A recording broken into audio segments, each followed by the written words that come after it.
Love is simply one word. It's unspoken. The foundation of life. What is this all about?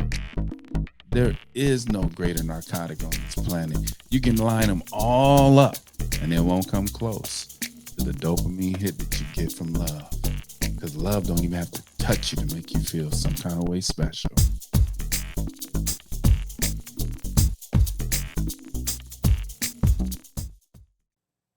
All my love angels out there in love land, spreading the good news, keep up the good work.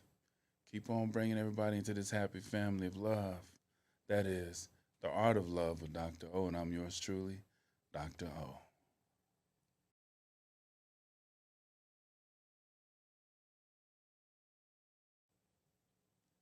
No, I didn't say yell. I said, let's talk about it. Well, what is the meaning of just talking about it? Talking is love. If you feel some kind of way, I want to make sure I understand what you're saying. Do you know that whispers they hurt more than you yelling at the top of your lungs? If someone took you out to eat and said, I understand that we came together as one, but now we're at a point in the relationship where you're going east and I'm going west. And I don't have a problem with that, but I think it's only fair that I respect and love you enough to let you do that, and you respect and love me enough to let me do me. So at this moment, I think it's only fair that we go ahead and go our own separate ways. Now, if you yell while you doing that, they're not going to take you serious. But if someone talks to you about that, when you talk, they got to take you serious. So let's go and ease into this next segment. Let's talk about it. I had a kid sit in my chair last week, and he's 16, Mm-hmm. and his father's there, and that's the kid that he gets the side of his hair just tapered here in Yeah. the back, and he gives me $100, and you know the it's easier for kids to sit in my chair and to hear a man's perspective Mm-hmm. other than their father, because sometimes Right. a father, you speak to your child and they'll just turn the block It's in one mode ear, on. not the other. Yeah. It's just all And kids. It's then not when they even. hear it from another adult, they act like it's brand new, Yeah. and the parent been telling them that Right. for years. Right. And so he asked me, said, Art, do you think I'm old enough to date? And I asked him, how old are you? I'm not sure if he's like 15 or 16. He's up in there, somewhere up in there. And I said, of course you're intelligent enough, you're mature enough to date. You play sports, you get good grades. What is it that you want out of life? What are you trying to do with yourself? Mm-hmm. And I let him know, I said, you're strong enough to climb a mountain, to hike a mountain. But when you start dating, it's gonna be like you finding shiny bricks of gold and putting it in your backpack, and you're gonna hike up that mountain. And trust me, 100-pound backpack, it may not feel that heavy when you start off, but after a while, every step you take is gonna be that much harder to achieve your goal.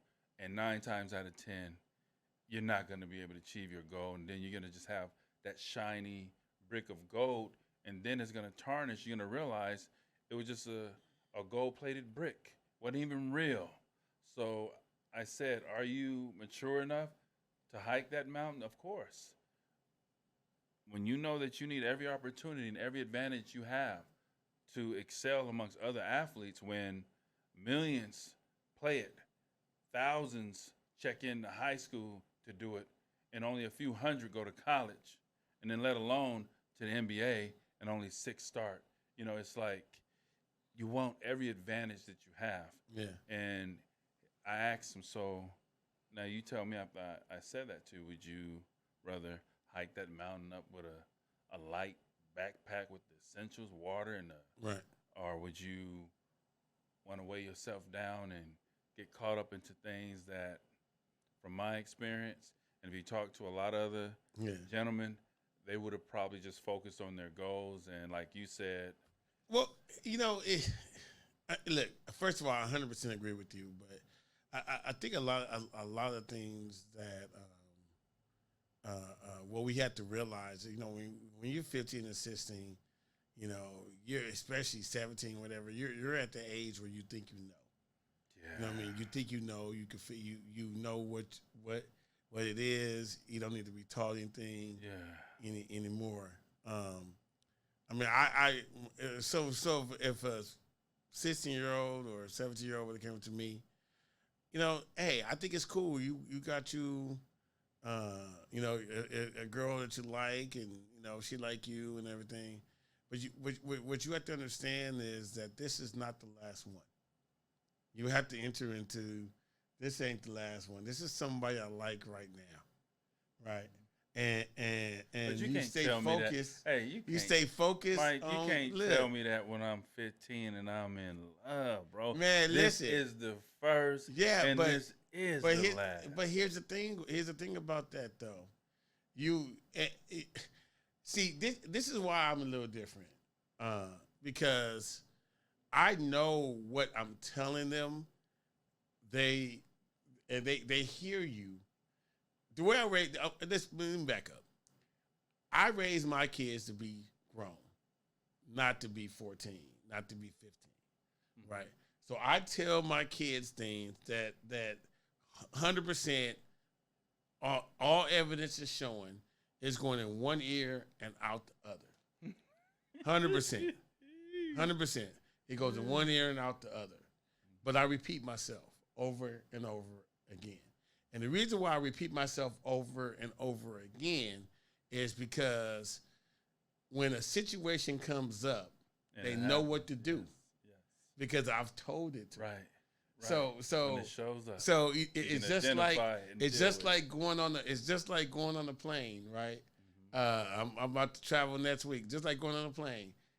How many times have you seen that the demonstration about putting the mask over there, the things when it go down, you ain't got time to think about it. Right. How many times have I'll probably do it. I'm going to 10. I have a red-eye flight to the East Coast. And so I'm probably going, while they're talking, going to have my head in the back, nodding off. But guess what? If we go down and we over water, I'm going to go look for that. I'm going to go look for that oxygen tank. I'm going to go look for that life jacket. I'm not going to blow air in it. I'm going to see the light come on because it's been told to me over and over and over again, right?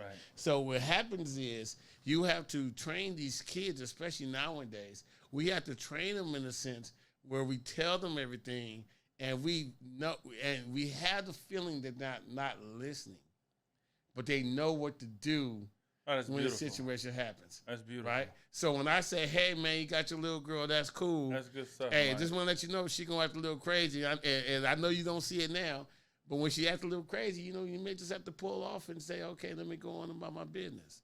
Right. And then when it happened. You know what to do. You know how to react, respond, because I'm already gonna tell you. Right. You know what I mean? Like my daughter, look, it was funny to me. I was like, "Hey, you ain't gonna wear jeans?" And she was like, "Oh no, I don't like jeans." I'm like, "Okay, you're gonna wear jeans in a minute." Right. And about 2 weeks later, she wanted to wear some jeans. I'm like, "What happened? What happened?" Oh, and then she just looked at me and smiled. I've seen the movie before. Right? So you always want to, the little ones, you definitely want to go, you want to mentor, you want to give them the perspective, you understand that they're not going to get what you're telling them. But when the situation happens, they know how to react and respond. You know what I mean? And to me, that's the key to all mentorship. For 17-year-olds, 18-year-olds, even 21-year-olds, I tell them, I know that you are mature, but I can show you how young you really are. So you don't want to do that. I know, but I have to. Sometimes, and I do it with the parents. The parents are standing there, and I tell them, I want to tell you something about your mother that you don't know. And they look at me like, what you know about my mother? I don't know. Even the mother like smiling because she know I'm getting ready to give them something. I said, just the mere fact that I know sometimes you don't think your mother may know some things, but, we're not perfect. You're right. Yeah. but she was perfect enough to get you to the point to realize that. But at the same time, she did wipe your butt 5,000 times and tie your shoes 1,000 times. She taught you how to walk, talk, eat, and everything. See? So whatever you think of her, then what are you saying that about yourself? At the same time, when was the last time you went to the store and got the Econo pack of toilet paper? And y'all just look around like, all right. So she's still wiping your butt, huh? See? So that's how young you are, because that stuff just don't magically appear on the roller. Yeah. Okay? I got a better story for you. Go for it. It happened yesterday. It was actually kind of comical day. My daughter, she does beach cleanups and stuff, and she got invited to the scuba. I don't know how they found her, but they invited her to this whole scuba convention over at the convention center over in Long Beach. Mm-hmm.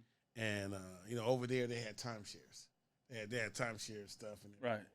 And a lady goes, she says, don't you want to go to Hawaii? How about Florida? How about Vegas?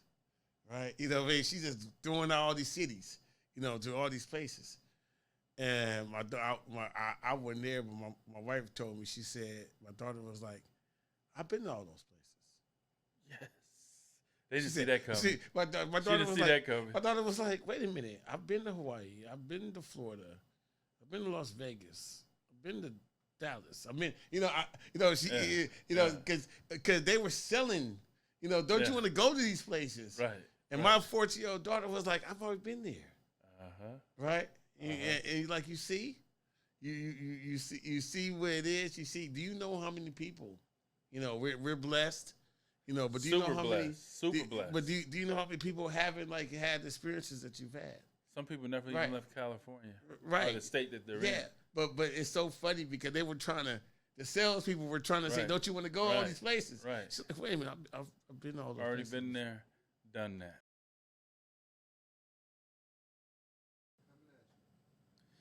Hey, welcome back to the Art of Love with DR.O, and I'm yours truly, DR.O. To all my love angels out there in love land, I really appreciate you putting in all that hard work, bringing all these beautiful people into our beautiful family of love. And Lord God knows the world needs just that, a little bit more love. Sometimes if you add too much of something, it makes things worse, but I truly believe that if it's one thing that this world can use a little bit more of, it's love. And love angels, you letting other people know that, hey, if you're looking for love, there's a station out there that's dedicated to you finding out how to love yourself. And remember, in order to become a love angel, it comes with an apology. It comes with you looking in the mirror and saying, wow, all these years I've been neglecting you.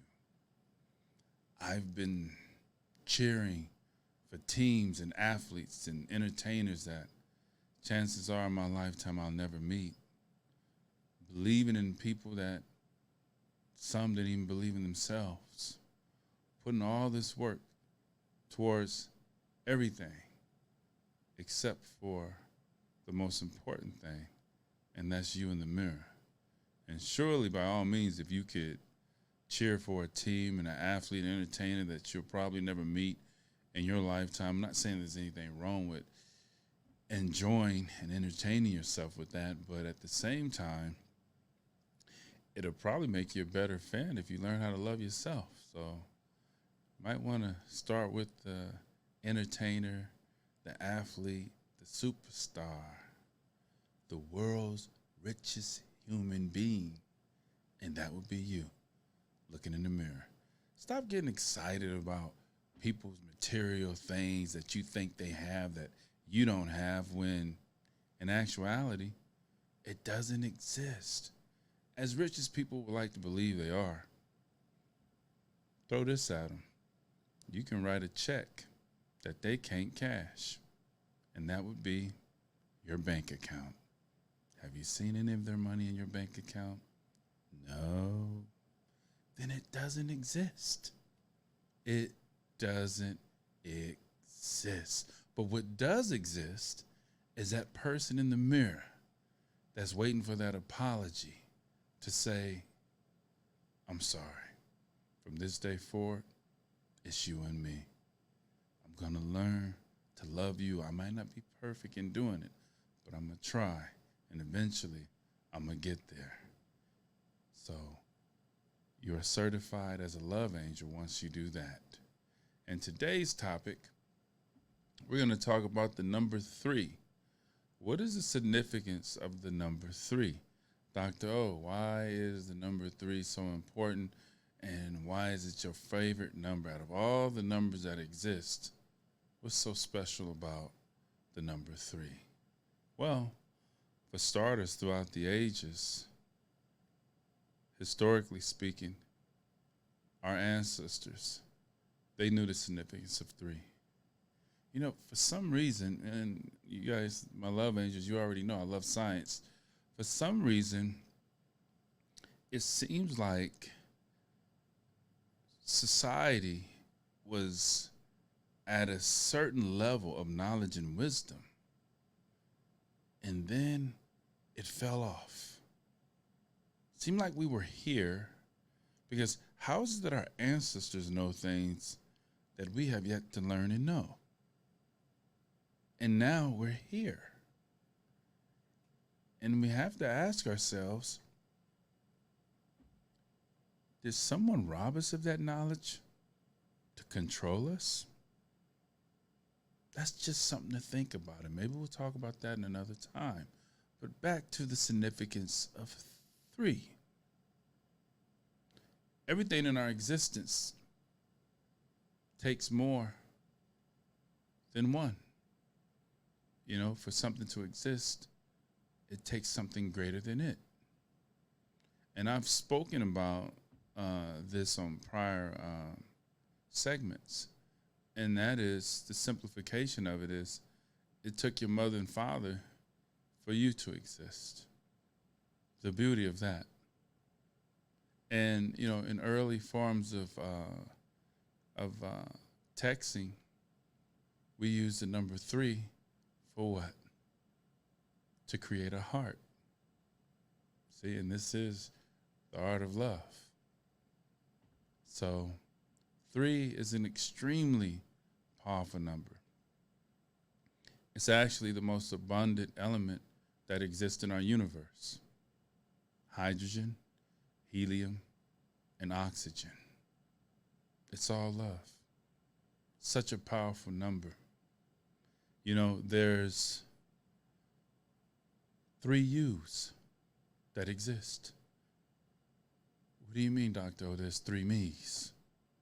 Do tell, do tell, do tell. I shall. Well, there's the outer you.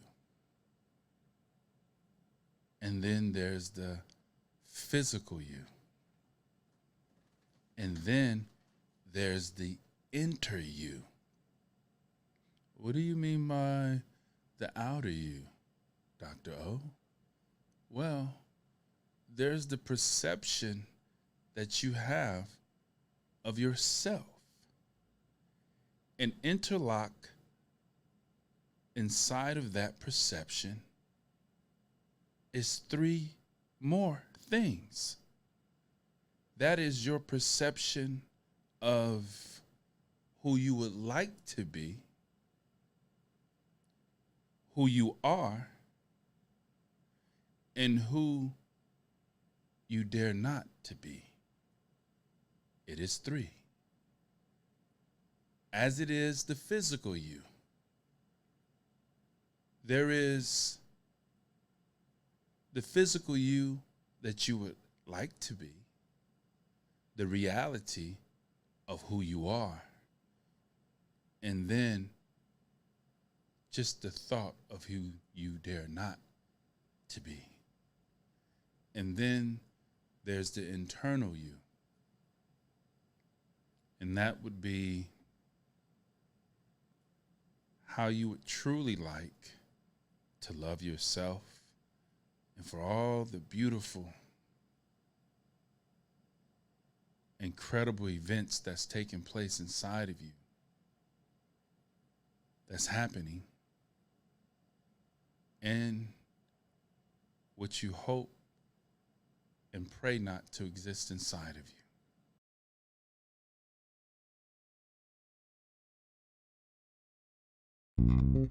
United One Protection Services. With over 30 years of experience, United One Protection Services has more expertise and knowledge than the other security companies combined. Residential, commercial, municipal, or institutional, United One Protection Services does more than just security. We protect your livelihood. United One Protection Services.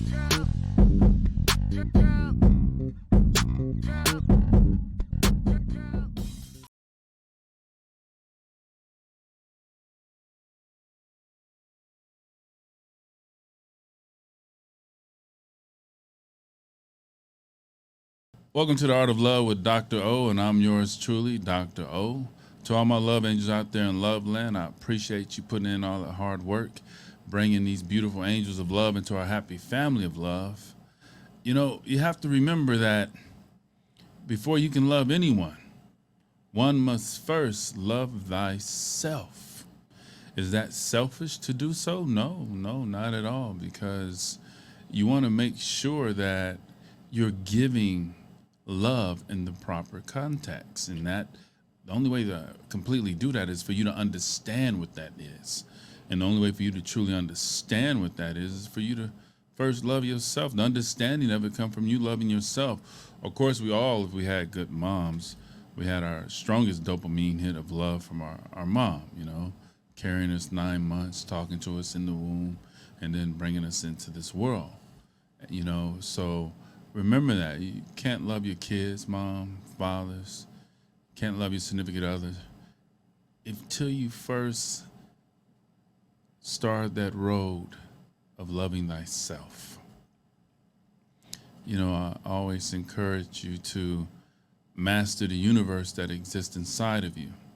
Of course, there's a vast universe that's beyond us. And you know, my love angels out there that know me, you know I love science.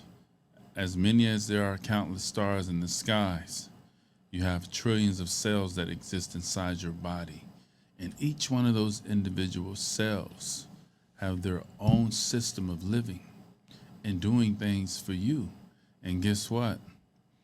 All this praying you be doing to the God that you believe in, well, you're the God for the universe that exists inside of you. See? And as for me, you know, I started off the show a long time ago letting you guys know that I'm not perfect. I have over 100 pounds to lose, and that's me starting my journey to love myself. So remember, before you can love anyone else, one must first love thyself. Now we're going to get into one of my favorite segments, and it allows me to get closer to you. And that would be Ask Dr. O. You know, what would Dr. O think? What would he do? You know, I have a coworker. He's out there in Beverly Hills, and he knows that I worked out there in Beverly Hills for decades, and all the entertainers you see on TV, I ran across them and spoke with them, and you know, he's navigating his way through his journey being out in Beverly Hills for the first time by just saying to himself, what would Dr. O do? I even had another friend call me and say, you know, Art, when I engage men in my life, I ask myself, would Dr. O say that to me? Would he treat me this way? Would he? There's a lot of people out there gauging they're navigating their way through life just by saying to themselves, what would Dr. O do? So this is definitely one of my favorite segments, and that is let's ask Dr. O. So we have some questions here. I'm going to try and get through as many as possible. For starters, we have Donna from Linwood. And Donna's asking, me and a longtime friend recently became intimate. After being friends and hanging out since we were kids, we never done anything prior. And I'm just a little scared now that we've started this relationship and it goes wrong that I might lose my friend. What should I do? Well, Donna, you know, a lot of people start off relationships and they have really no complete idea of knowing who they're starting this relationship off with. And they started off with just knowing this person for 3 weeks, a month. You know, what is the average time that the average relationship that people spend with each other before they say, "Hey, let's do it," you know? And some of them last a lifetime. And to me, Donna, I feel that you guys been in a relationship your entire life. You said since we were kids. And what better way to start something off with someone than to start something off with someone that you've known your entire life? I don't see anything but positivity coming from this because you guys have learned each other without bearing any judgment on one another. You know, that's true love, is accepting someone for who they are. And as long as you guys keep that as the foundation, your friendship, I see nothing but positive things coming out of it. You know, as long as you make sure that what allowed your relationship to last as long was you guys not being judgmental of each other, you guys completely accepting each other for who one another is. And as long as you keep that as the foundation and the relationship moving forward, I see nothing but positive things. Would you rather start a relationship off with someone that you've known for only a week or two, 3 weeks, a month, a year? Look at all the time you have vested in this. So how could it go wrong? It's not going to go wrong from one of you two. The only way you can allow this to go wrong is if one of you allow anything from the outside of you to change what you already have. And I tell people, you know, you have to protect your happiness because we think that we own material things, but material things don't mean nothing. They can be replaced. But your happiness is the most important thing to protect because without your happiness, you don't have your sanity. Without your sanity, you don't have your health. And without your health, you're no good for yourself and no one else. And your health is the most valuable thing that we own. So it's definitely something to protect. And like I said before, Donna, nothing but positive things. What should I do? Just keep doing what you've been doing. The script is already written. Just follow what you've been doing. So kudos to Donna from Linwood, and I see nothing but positive things coming from your new adventure with your significant other, your friend. Remember that, since you were kids.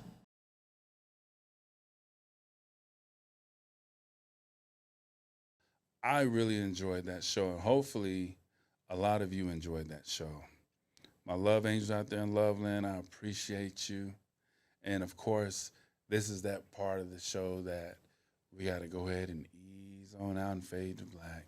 But before we do, any of you can reach out to us through any social media platform, the Art of Love Pod. If you'd like to be a guest on the show, if you'd like to send in questions to Ask Dr. O, remember we're here every Wednesday at 8 o'clock to just spread this happiness and this love.